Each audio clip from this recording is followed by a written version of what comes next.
இன்றே டவுன்லோட் செய்து உங்கள் ஃபேவரட் ஷோக்களை என்ஜாய் பண்ணுங்க. மாப்பிள்ளையா இருந்தா நம்ம கையை விட்டு போக இருந்த நிலம், காசு, சொத்து, பணம் எல்லாம் திரும்ப கிடைச்சுன்னு சொல்ல உனக்கு வாய் வரல இல்ல? உன்னை பத்தியெல்லாம் நல்லா தெரிஞ்சிருந்தா உனக்கு ஹெல்ப் பண்ணாரு பத்தியா? மாப்பிள்ளைய சொல்லணும்.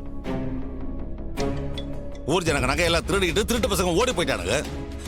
அப்பவே மாப்பிள்ளை எவ்வளவோ தடுத்து பார்த்தாரு, ஆனா யாரும் கேட்கல. ஈஸ்வரி தானா போய் மாட்டிக்கிட்டா. இப்போ மாப்பிள்ளை தான் கஷ்டப்பட்டு எல்லா நகையும் திரும்ப கொண்டு வந்து கொடுக்க ஏற்பாடு பண்ணிட்டு இருக்காரு. இப்பவும் அவர் அருமை புரியலன்னா நீ எல்லாம் என்ன ஜென்மம்? அம்மா, முன்ன பின்ன தெரியாதவங்க ஏதாவது சின்ன உதவி செஞ்சிருந்தா கூட தேங்க்ஸ் சொல்லுவோம்.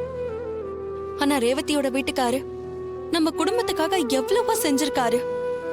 அதெல்லாம் பட்டியல் போட்டா நாள் முழுக்க சொல்லிக்கிட்டே இருக்கலாமா.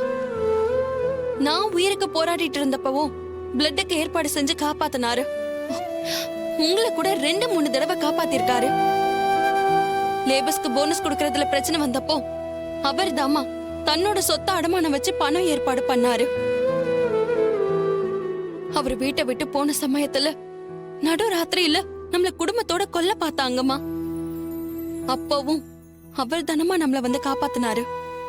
இப்பவும் நம்ம சொத்தை காப்பாத்தி கொடுத்திருக்காரு. ஒரு மகனா இருந்து செய்ய வேண்டிய காரியத்தை மருமகனா இருந்து எல்லாத்தையுமே செஞ்சிருக்காரு.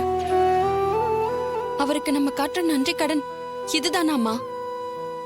ஏய், அவ செஞ்ச நம்பிக்கை துரோகத்துக்கு முன்னாடி இதெல்லாம் ஒண்ணுமே இல்ல.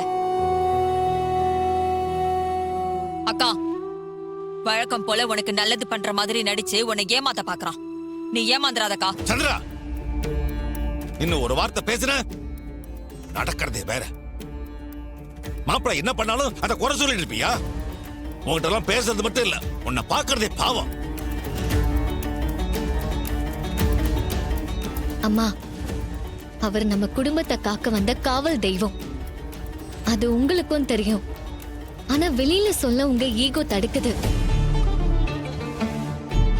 இனிமே அவரை ஏத்துக்கோங்கன்னு நான் சொல்ல போறது இல்ல. நீங்களா ஒரு நாள் அவரை புரிஞ்சுக்கிட்டு உங்க வாயால அவரை மாப்பிள்ளைன்னு கூப்பிடுவீங்க. அந்த நம்பிக்கை எனக்கு இருக்கு. அது வரைக்கும் நான் காத்துட்டு இருப்பேன்.